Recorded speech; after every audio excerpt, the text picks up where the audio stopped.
सम्मान कहते हैं।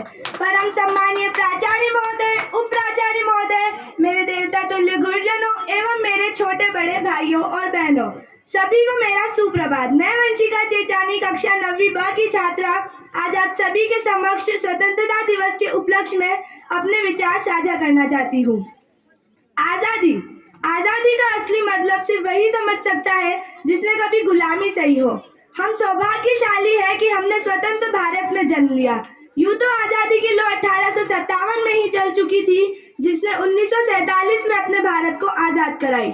प्राचीन, मध्यकालीन और वर्तमान भारत के उदाहरणों से मैं स्पष्ट करना चाहूंगी कि जब हम फिरंगियों के फेरे में फंस चुके थे तो रंग दे बसंती चोले की एक आवाज में टोले के टोले उमड़ आते थे और इनकलाब जिंदाबाद और वंदे मातरम के नारों से खून में आ जाने वाला 5-5 डिग्री का तूफान अंग्रेजी शासन की जड़ें हिलाकर रख देता था।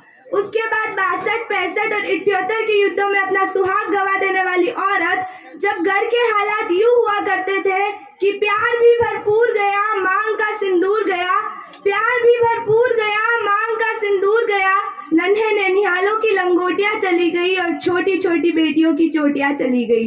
बाप की कमाई गई, भाई की पढ़ाई गई, एक ऐसा विस्फोट हुआ कि पता ही चला नहीं, जिस्म की कई बोटियां चली गई, जिस्म की कई बोटियां चली गई। और इस तरह पूरा परिवार अपनी देशभक्ति साबित कर रहा होता था। तब देश बलिदान मांगता था, तब देश लड़ जाने को कहता था, तब देश मर जाने को, मिट जाने को, फांसी चढ़ जाने को कहता था।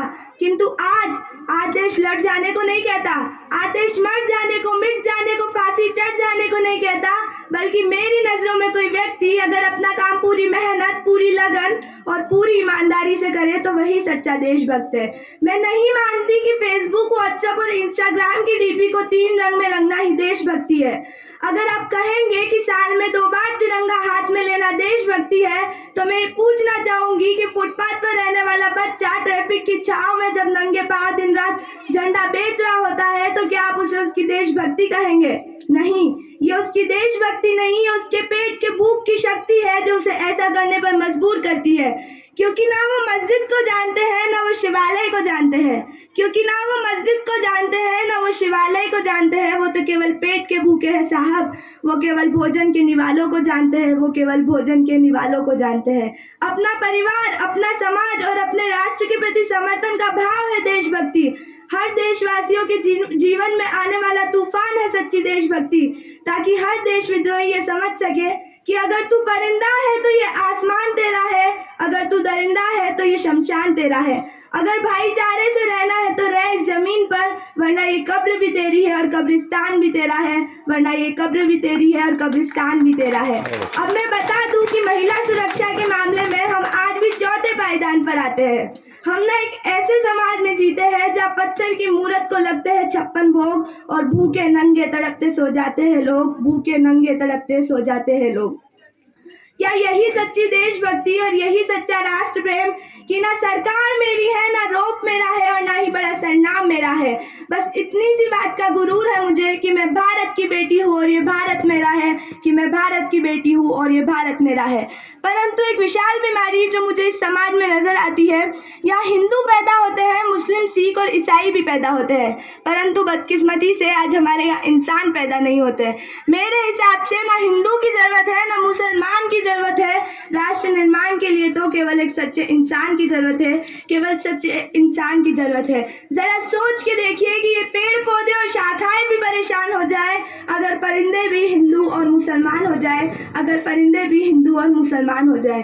क्या यही सच्ची देशभक्ति और यही सच्चा राष्ट्र प्रेम? और मेरे विचारों में हमारे देश का असली निर्माण तब संभव होगा जब एक गरीब बच्चा मध्याह्न भोजन के लिए नहीं बल्कि सरकारी स्कूल की चौखट पर ज्ञान अर्जन के लिए आएगा, ज्ञान अर्जन के लिए आएगा। I am being an Indian, I am being a student and I am being proud to be an Indian. अब मैं सैल्यूट करना चाहूंगी सरहद पर दिन रात हमारी रक्षा के लिए खड़े हर उस जवान को, इस देश की पुलिस, प्रशासन और किसान को, और हर उस इंसान को जो अपना काम पूरी मेहनत, पूरी लगन और पूरी ईमानदारी से करता है, जिसके बिना राष्ट्र निर्माण की कल्पना करना भी असंभव सा लगता है।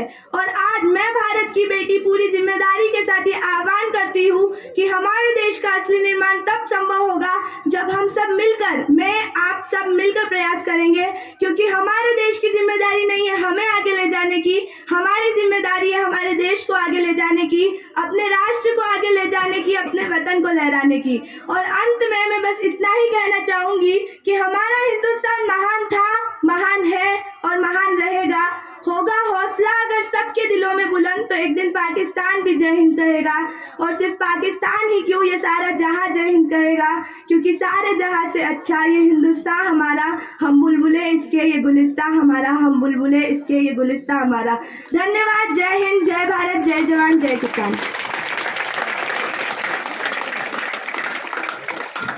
बहुत बहुत धन्यवाद।